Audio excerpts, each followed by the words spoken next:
Thunder and Media presents the BackBone Small Business Podcast. Small and medium-sized businesses are the backbone of our economy. Okay. Welcome to the BackBone, the voice of small business. My name is Dave Hatt. I'm your host. And the BackBone is a podcast where we tell the stories of small business owners. We talk about the ups and downs of owning a small business and also share their inspirations and aspirations. And in this time of COVID-19, those things have changed significantly. So this morning I'm chatting with Catherine Pacak, owner of POA Studios in Toronto. POA Studios is a clothing boutique, spa, and a yoga studio. Catherine, is that correct? That's right. It's POA Studio started with, we do have 2 locations, but it started as a spa and then private shopping, 2 separate locations merged into one, and then opened a second location, which is private shopping and yoga. So now, how did you get into business in the first place? Because opening up a clothing store is very challenging. I know from my friends that have them, but you've started with a spa. So maybe you could tell your story a little bit, please. Sure. I grew up in Manitoba, so I'm a prairie girl. I moved to Toronto after having lived in Nairobi, Kenya for a couple of years after university. That's where the name POA comes from. It's a Swahili word, and it just means that everything's relaxed and beautiful and chill. I always loved the sound of it, and I loved when people used it in Kenya. And then I thought, one day I'd like to open a spa and boutique. And I was literally writing it out on the plane on my way home, my last trip home from Kenya, the one that would keep me in Canada as my place to live. So POA Studio, the concept came as I was in the air on an airplane. I love to travel. And then in Toronto, I got my footing working at BMO Nesbitt Burns. So I was in finance because my background is business. I have a business degree in that realm. So I thought I should probably be doing something to do with my business degree, and worked a couple of years in the corporate world and really was kind of dying to get out of it because I just don't fit in any box in my life. I just don't fit in any box. Yeah, I hear you. And I understand that. Yeah. So thankfully there's a place for us in the world. We come in very handy. It's called crazy, I think, is where I think so too. Yeah. But I thought everyone wanted to own their own business. And then I realized that's not the case. The majority of people want some sort of safety net, and you have none of that when you go into business on your own. So I was recruited from BMO to sell medical technology in the dermatology field. So lasers, laser hair removal, microdermabrasion, those sorts of equipment. And then while working for that company, I left BMO to work for that company. And as I was getting into all these different spas and interacting with all these people, they were wanting to rent the technology rather than purchase. So I started a rental of laser technology. I bought one and I started renting it out to dermatologists around Toronto. That was where the money came from. Then I started doing the laser hair removal myself. And I also love. Sorry. So the start of it also, you're writing this business plan and you're on the plane. And part of the business plan was to go because this is something that's interesting that people don't know when they start out businesses is where does, cash is king. Without the money, what do you've got? So your business plan was to go work in the corporate world, make some money. Was that correct? And then fund your business? Not quite that simple. No. Okay. I didn't know where the money was going to come from. I just, I worked for the corporate world because what I realized in Toronto is you kind of need to get a name for yourself. Like if you don't come from anywhere connected to someone in Toronto, it's really tough to get your footing. And by working with a big corporation that was well known, it helped to build credibility because I didn't know anyone. I knew one person in Toronto. That was my best friend whose basement I lived in when I moved to Toronto, 18 years ago. Okay. All right. So then fast forward. So you've got this laser rental company, which is, I mean, makes tons of sense because from a small business owner's perspective, they Yeah. don't have to lay out all the capital. It's not a capital expense. They can rent it as needed.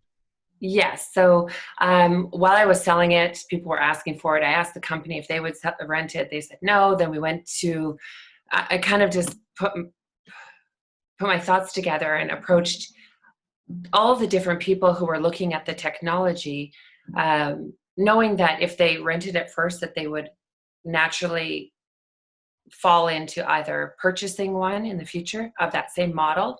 So for the company, they could still have the market share, but the company supported me in purchasing one, and those machines are expensive. And we, like I said, I asked each person if I had their commitment to rent from me, then I will buy a machine. So each person committed to me that they would rent it for 1 day a month. And so 7 different locations rented for 1 day a month. And then I generated the cash flow, and during that time went to aesthetic school and started a small spa, which was just me working. And I just hustled. I hustled for 4 years. I paid off that machine. It was very expensive, and the company financed me at 21%. I had no idea that I was being robbed, but I just went for it because I didn't have anything to begin with. So I, starting from that was okay. Fast forward about 5 years having my own location of the spa, then doing the private shopping out of my loft. So I had this cool loft in downtown Toronto that only by word of mouth people came to and shopped, and I brought clothes from all over the world. So that was for 5 years. Then I merged the 2 locations to a location on Church Street, just at Adelaide in the financial district, because I wanted to stay in that neighborhood where I was. I was just a half a block away from there. A space became available. I opened this beautiful, built it from scratch, business at 98 Church Street, and that was 12 years ago. And I operated a spa and boutique in that location. And then 2 years ago, I opened another location to fulfill my other passion, which is yoga, and start offering yoga classes, and also return to that private shopping. So you've got a yoga studio then as well? Yeah. Yes, I do. Yeah. Okay. Yeah. I was wondering because I was looking online on your website, and obviously like all gyms, trainers, yoga studios, CrossFit places, they're offering online services, which is what you're currently doing. So anyway, so you've got this yoga space, is cool studios. So you're 2 years into the second location, which is a huge leap to make to get that second business, because if somebody calls in sick at both locations, where do you go? So that's an additional stress as the business owner that you've got to now manage, handle. So let's fast forward a little bit. So now we're coming up to January of this year. Things are cooking along. You're paying your rents, you're paying your bills, you got customers, things are growing, correct? Correct. So things are humming along, and then obviously COVID hits, and then you've got this crazy story. What happened on April 1st? Yeah. Okay. So, geez, when you ask me that question directly, I get chills because it's still so fresh. And now I'm finally ready to talk about it. But if you and I had this conversation even 3 weeks ago, I wasn't ready to talk about it. So on March 16th, well, even the week prior to, because I travel back and forth to France, that's where my inventory is from. All the clothes I sell at my boutique are from Paris. So I'm in Paris 6 times a year to do immediate purchases of inventory. And then I don't do any purchases online. I go directly to the source. I pick it, I touch the fabric, I select it really with my clients in mind. And now 17 years later, I have a pretty good understanding of what my clients are looking for. So I had gone to France in February, the end of February, I returned on February 29th, actually. In Paris, things were already shifting, so I had a pretty good sense that something was coming down the pipeline for us. Something real was coming down the pipeline. When I got back, people didn't really think so, the people around me. In Toronto, people were kind of like not really thinking that it applied to us. And then the 13th, I think Friday the 13th, I know people were already starting to work from home in corporations here in Toronto. And then on Monday, the 16th, we were told to stay home. The Prime Minister said to stay home.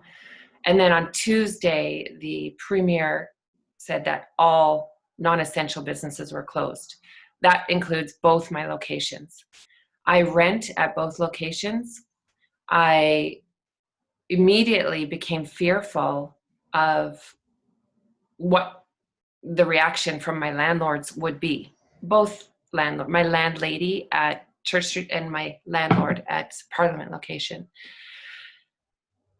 I reached out to both landlords saying that I would have trouble because when you own a small business, you have huge outlays of cash at certain periods and then huge inflows of cash in other periods. The cash flow is like this always. And it's definitely not for the faint of heart, because for me, I got caught in a dip in the cash flow. So I had just had a huge outlay at the beginning of March, and I was relying on my strong spring season to bring me through with that cash flow abundance, I guess is the best word. That didn't happen. So my landlord ended up at Church Street.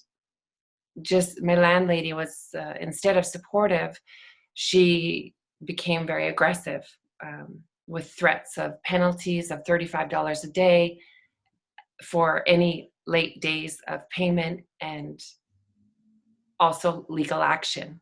And I was so shocked that that would be the reaction from someone during this time, because I would just assume that this is a moment where your ability to be kind and share and support and bring each other through as a community would really come forward. But it was the opposite in that case. And I truly did not have any help from the government. At that time, I had applied for a loan I had applied for the loans available. Nothing was coming. They did say help was on the way, and that still hadn't come. My other landlord at the Parliament Street location was an angel. He asked me if I could pay anything. I said, yes, I can. I told him what I could pay, and he said, that's great. You give me that, and that'll help cover my expenses, and we're going to work on this together. We're going to get through this together, and everything's that's right. That second response is what I've heard fairly consistently, certainly through the Canadian people with whom I've been speaking. That was kind of the response with I've got two spaces, and this landlord here, that was their response. Let's work together on this. But that first one, man, that must have been, wow, scary. Yeah. Well, that's a normal response. I think the second one is a normal response. So when I was getting the first response and the other response, these were going in tandem at the same time. So initially I was shocked. And then as time went on, I was sort of still in shock, and I was preparing myself for the worst. And I thought, oh gosh, what if she locks me out? Because the emails were becoming more and more aggressive. And she was truly believing that the economy would open up at the end of April, that everything would be back to normal, maybe by Easter even, because she had sent an email of Trump's Fox News interview saying that everyone would be back in business and at churches by Easter. So there was some disconnect maybe of the reality of the gravity of the situation. Yeah, I think that's a safe statement to make. Yeah. So, and on the first of the month, the worst thing that I could have imagined happened. And that was she at 9 p.m. said, I have not received your e-transfer of the rent.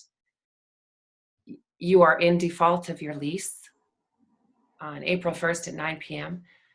Please return the keys immediately to this person and let me know when that's been done. Wow. So that was it. That was the end. I thought there might be some, I was silent about it initially, although I was hurting inside. It was painful, but I thought she would come around. And there are two other commercial tenants right next to me who are paying her the rent. One is open because they're considered essential. It's a coffee shop cafe. And then the other is a real estate agent who is paying, even though I know it's tough times for them as well. So yeah, that Wow. happened. Yeah, it sounds like it did. It's interesting, so now the logistics of that situation that you are currently in, when she's, I'm just thinking, I'm not a lawyer, but I'm thinking you've got a lease. And when she asked for the keys back at 9 p.m. on the 1st, that's not even, I don't know what your lease says, but does it say you got to pay your lease payment by the 1st? So it would seem to me legally there might be some wiggle room on your side, because she didn't even give you until midnight. And I don't know what your lease is like, but most leases I've seen, there are penalties for sure, but there's a few days before they can come in as a commercial tenant and kick you out. Yeah. So I wonder, but now having said all of that, that all involves an expensive phone call to a lawyer from you. So now you've got to incur this expense if you want to fight her on it. But man, what a mess. Well, I did, of course, I did seek legal counsel. I had to hire a litigator, and the litigator came as a recommendation from someone else, and I feel safe in that person's hands. But at the same time, there's no real way of knowing how this would be handled in the courts, because these are just unusual times, unprecedented times, and I think case law will be written because of this time we're living through. It's definitely the most challenging time as a business owner of my life. But you know what, I also think that I'm not really sure how this will end, and in terms of the legal aspects of that. But what I can say is that once I wrap my head around the idea that things will be very different on the other side, and just accept the possibility of things being very different, I started to be okay with it. What I know for sure is that throughout this whole period, 99% of my interactions have been full of kindness, generosity, and grace. And that is just the situation at the Church Street location with the landlady is 1% of, not like 1% of the situations that I've encountered. And it's very rare. It's an unusual thing. And I thought for a moment it was my fault right when it was happening, but I know for certain that it's not. Yeah, no, like I said, I'm not a lawyer, but when somebody asks for the keys at 9 o'clock and the day the rent is supposed to be paid, that's just, it's illogical. It doesn't make any sense. And the other thing that's illogical is if that person, I understand, I'm really empathetic to landlords where they might be getting the heat from top down for mortgage companies saying, you got to pay, too bad. If you don't pay, we're going to call your mortgage and we're going to sell it off. I understand all that, but to do that in so early on, that was literally 2 weeks into the situation. It's short-sighted on her behalf, because if she's got you as a tenant that's been solid, the assumption that I would make is that you're going to bust your butt to make sure you're getting back into that space that you've built to get your business back up and running, so you can in turn pay your rent. So if it's got a little bit of time, a little bit of leeway, it would seem to me that she'd be way better off. But now you're out, now it's a fight, now it's ugly. Yeah, and all I had asked for was a little time. I just said that I wasn't able to pay at that moment, but I never once was even thinking I wouldn't pay. Even to this landlord at Parliament, I didn't want him to rip up the check. I just wanted time, because I'm so confident of my business being a success after this, and I'm so confident in my own capacity that it's a no-brainer for me. Just as soon as the doors are open, we're back on track. I really truly feel that. I know a lot of people say that things are going to take years before it gets back to, and my business is a little different. I've had I've had some tough times because I opened that Church Street location in 2008, right before the crash. If you remember, so I Yeah. hung on by my fingertips during that time, and that was probably the toughest to date that I've gone through. Now this is another, um, definitely another punch in the gut. But I think in these times of adversity, don't you find that you get super creative and that your curiosity? So I've been curious by nature my whole life, and I'm curious about the way things work and uh, how everyone else does it and how. So I've been listening and talking to different people and finding new ways to do things, and I think it's going to be okay. And this is a blessing, probably. Well, it is very interesting because you say, I mean, as I was speaking with my business partner slash wife, Cindy, last night, and we've run this place for, it sounds like about as long as you've been in business. We've owned this non-toxic dry cleaner for 13 years. And, we've been through ups and downs. And, like I made the comment last night, is you want to kick me in the gut, you're going to break your foot. Like this is, Perfectly. we've been rocked so many times. And there's other friends that I have that are in business that have been, hey man, they opened the doors and it started a snowball of success. Now they're into this, and there's no doubt in my mind that they'll be fine, but you can see it's really made them think and put them in kind of a dark space temporarily. And so I'm really happy. I was going to ask you the question. So, let's talk about some positive stuff, but you already went there, which is great. So maybe to wrap it up, maybe you could, share what your inspirations are and what your aspirations are now. Oh yeah. Okay. That I love. I wish we spent 20 minutes talking about that because We'll truthfully, follow up. How about we'll follow up? Like, I right? would love that Yeah, let's do because that. um, when I finally was able to kind of chat with people, I sent out an email to my clients, all of whom are so supportive and caring and sincerely wanting to do anything that they can to keep this business alive. The reality of it is that a handful of online sales during this time is not enough to support the massive kind of engine, I guess, if you want to call it that, that is needed to run this business. But it at least gives me hope. So I know they're going to be there when the doors are open, but there's only me working right now. I had to lay off all my staff, but I keep in touch with my staff all the time, and I want to make sure they're fine and also optimistic about the future because we have a lot to look forward to. I've connected with clients during this time and done virtual shopping with them through Zoom, which is Oh, tons of fun. cool.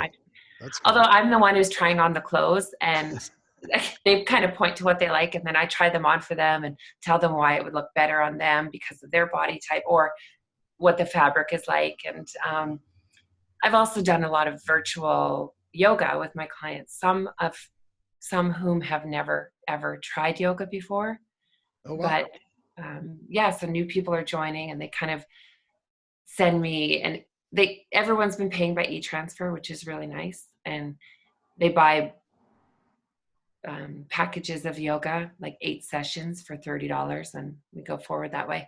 And I've been doing drop-offs of purchases that they've made through my Instagram. We do these little fashion shows on Instagram, and I mean, I do these little fashion shows on Instagram, and then I deliver to their houses, or they do like a curbside pickup at the Parliament location. Oh, cool. And yeah, I just have to just say that I feel totally supported, like 100%, and I feel loved. And I think those are the most important things in a time like this, and also in any moment in your life that you're faced with adversity. To feel loved and supported is golden. Like it's gold. Yep. So I couldn't agree more. And your flowers, your beautiful fresh flowers in your shop are reflecting your positivity and your energy. And I love the look of your shop. It looks terrific. oh, thank you. I wish I could show you everything, but I have most of the inventory from the other location. I have all the inventory from the other location here as well. And then also equipment and such, because I took it out when I needed to. But So, yeah, grab what you can and run. Yeah, no, I got that. but Yeah, but we're going to start it all up here, and we have a full basement in this location. So the spa will be here, and the yoga will be here, and the boutique will be here, and everyone's excited to see how it turns out. We'll finally have an opening party here, and we're just going to shift the focus to something super positive and really something to look forward to. Well, yeah, I mean, it does sound like something to look forward to. And when you said it might be a blessing, however you want to phrase it, if you wind up on the other side where you've got one studio, one rent, and then you can sick your most vicious attorney on the previous landlord, then that you can offload all that stress onto somebody else and then work at building your business. I think that's a great way to clear your mind. Yeah, I've already shifted in that direction. Like I really have shifted in the direction of just, I pretty much have really put that in the past already. Yep. Because one, there's not anything you can do during this time in terms of making it something, because there's nothing to do on the business front, on the legal front, or anything until this all sort of settles. And maybe others are in a worse position than I am because I happen to have this second location with a supportive landlord. So yep. I feel there's a silver lining. That's great. I'm glad there's to hear a silver lining, and I'm healthy, and I'm totally capable to keep this thing going in the future, and more than going, like it's going to be beautiful. I have no doubt. Well, I can't wait to come and visit you when this all clears up. I've got a plan. I haven't seen my business partner in this, which is the BackBone and Tundra and Media. Jerry, I haven't seen him in a long time. So I'm definitely going to be heading on out to see you and Lisa Fina, and, I look forward to it. Thank you very much for your time. It's been terrific getting to know you. Thank you. Thank you. Take care. Bye-bye. All the best. If you enjoyed the show, please share, like, and subscribe. They are the backbone of Toronto's economy and the country's economy, and their success when we restart our city will be key to restoring the strength of Canada's economic engine.